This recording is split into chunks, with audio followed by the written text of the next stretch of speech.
Hey, what's happening, everybody? We are here with Chris Bartle from Bayside Barbell. Chris has come complete with his Ultimate Warrior tank top. Rawr. I have one too, so we're tank top buddies. Yay.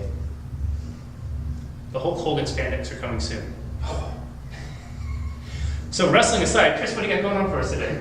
Today we're going to work on an anti-rotation movement. It's called a Palloff iso hold. It was created by a physical therapist, great physical therapist in the Boston, Massachusetts area. He actually uses it as a rehab tool and kind of has spurned into the whole baseball movement and now into general population because it's such a great movement to teach you how to brace your core, engage your full core muscles, and prevent you from rotating. There's all sorts of different ab exercises and core exercises that you can do, rotations being one of them, anti-rotation being another one that you're definitely going to want to work on. So what I'm going to have Jesse do is go ahead and grab your hand in the bands.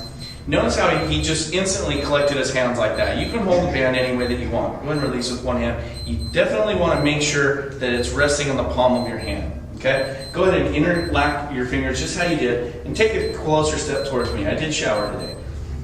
Okay, so notice how Jesse is holding his hands right in the middle of your stomach. That's where you want it to be engaged, okay? Now all I'm going to have Jesse do is engage his lats by depressing his shoulders down and pulling them down as hard as he can and punch out and hold it. Bam. So what the band's going to do is the band is giving him a resistance and he has to now stabilize with both sides of his core, not just one side, but he's got to engage both sides of his core to make sure that the band doesn't move his hands.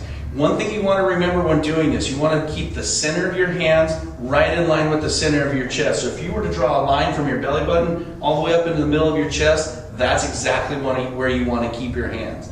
Now if you have a training partner, this is where you can have some fun. You can come up to them and you can start doing stuff like this and you can start playing with the bands. Notice how Jesse's jerking a little bit, that's good. It forces them to make sure they're nice and stable here. Another thing I like to do with my clients when they're first starting out with this movement is I'll come and I'll poke them right in their lats to make sure they're pulling down hard with their shoulders because you want everything engaged from the shoulders all the way down to the hips.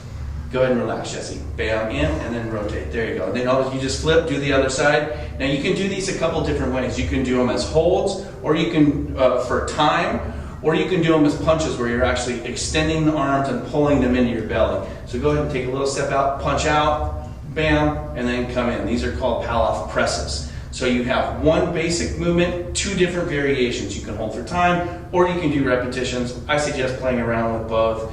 You can stand further, you stand away from the squat rack or whatever you're going to attach the band to. Of course, the harder it's going to be because there's going to be more band tension. Other thing to remember, make sure you set the band up right about on your mid-chest. Or for guys, I always like to have it set up right on the nipple line. That makes sure that your arms come up high enough. You don't want your arms down too low and you don't want your arms up too high. You want them just nice parallel to the floor.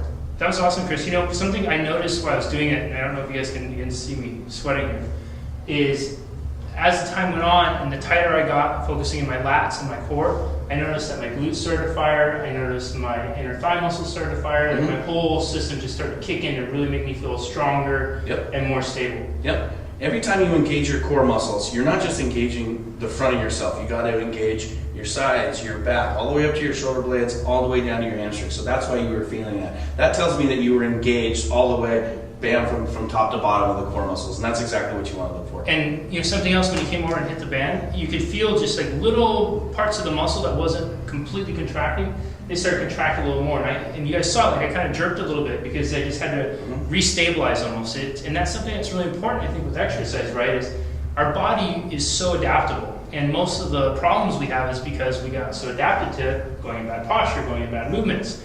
And even with something like that, you guys could see how hard it's working, but my body started to adapt really quick. And so what Chris did is he came over and created a new stimulus that forced my body to readapt.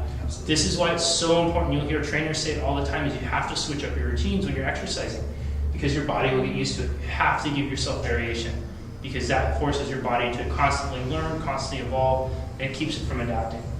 That was awesome, Chris. Thanks, man. Yep.